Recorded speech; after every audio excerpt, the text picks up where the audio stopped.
Hello everyone, Jennifer with Crafty Bones. So I haven't done a video in a couple of weeks. It's just been kind of hectic. But I wanted to show you the last of the Devine sets that I was making. I did the more muted colors. So here is the Fingerless mitten. That's how those turned out. I really like this color. Here's the hat.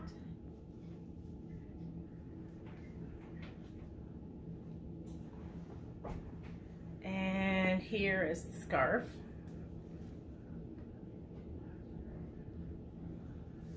So the scarf is the same basic idea. The difference is it starts out angled here and then it turns out straight for most of it. And then when you get to the other end, it ends at an angle.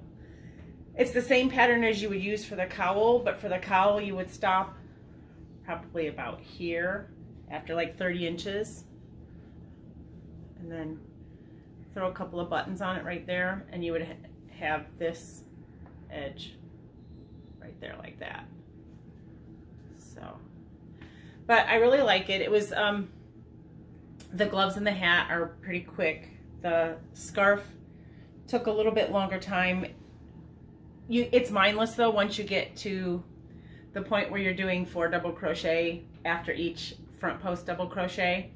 It is pretty mindless. You can do it just by feel. Even when you're doing the back post double crochets, it's still just a matter of feeling where you're at. You don't even have to look at it. So it's able to work up pretty quickly while you do something else. But several years ago, I had maybe 3, maybe more. I had printed out a pattern from what is now the Yarnspirations website, but it was so long ago that it was the Red Heart website, so that could tell you how long it's been. But this is it. It is a free pattern, so it doesn't matter if I'm showing it here. But you can see that it's called the Modern Square Throw. Now, I always thought it was nice, but I didn't want to connect granny squares. I enjoy making granny squares because it's quick, but once you start to blocking and sewing them together, it's tedious. And everybody who's done it knows that it can be tedious. So I finally decided, since I bought all the yarn that I would need for this to make a couple of it, 3 of them I think, years ago, and what it does take is 3 skeins of a Red Heart ombre and then 1 skein of a matching coordinated color there. So this one is done in ombre anthracite, and then the border color is charcoal, and that is also in the anthracite, but only like right there in the middle. So I think I have 1 set of this color, and then I bought 2 in this. I'll show you.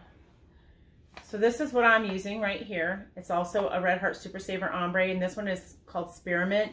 I don't remember what the solid one's called. It's over there somewhere. But this is the large ombres. They are 100% acrylic, and they're 482 yards. It's a 10-ounce skein. So as you can see, I've been working with it a while. It's kind of trashed, but it's a little bit more green, I think, in person than it is on camera. So what I didn't realize when I printed that pattern, I didn't read it. I just liked the way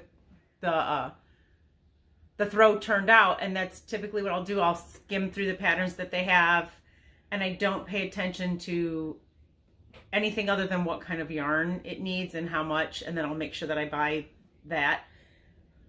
But what I didn't realize is that it was Tunisian crochet. Now, I had seen Tunisian crochet, and I had actually bought myself Tunisian crochet hooks.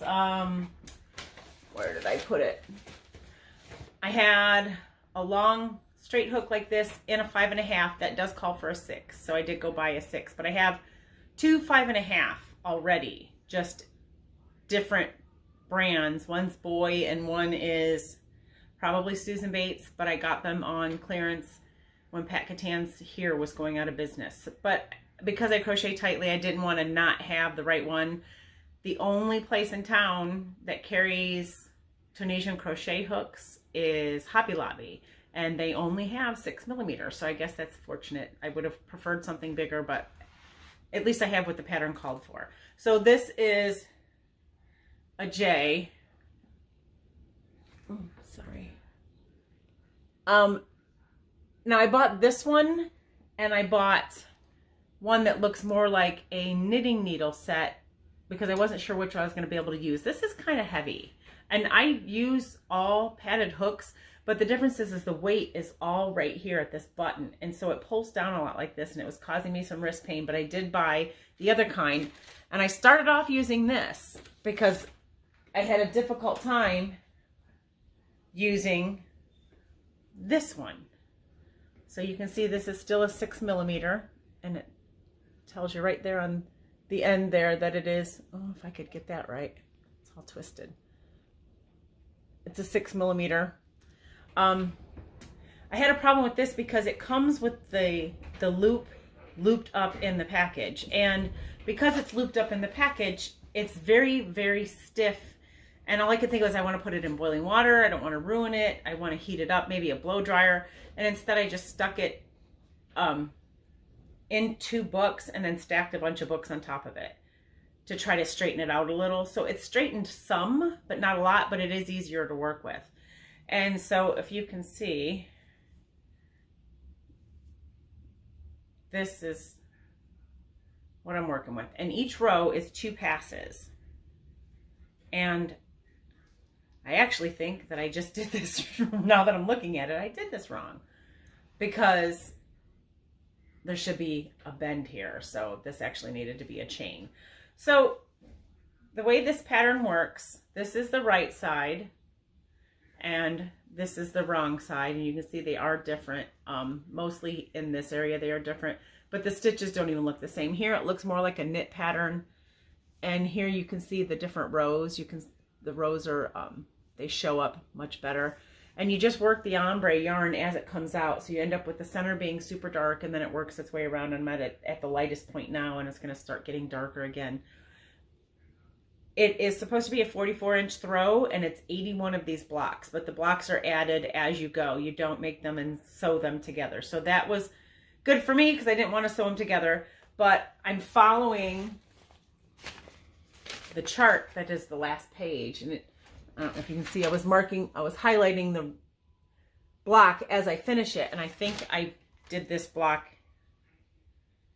in the wrong direction. I have to pull out those 31 stitches I just put in and put it in the right direction.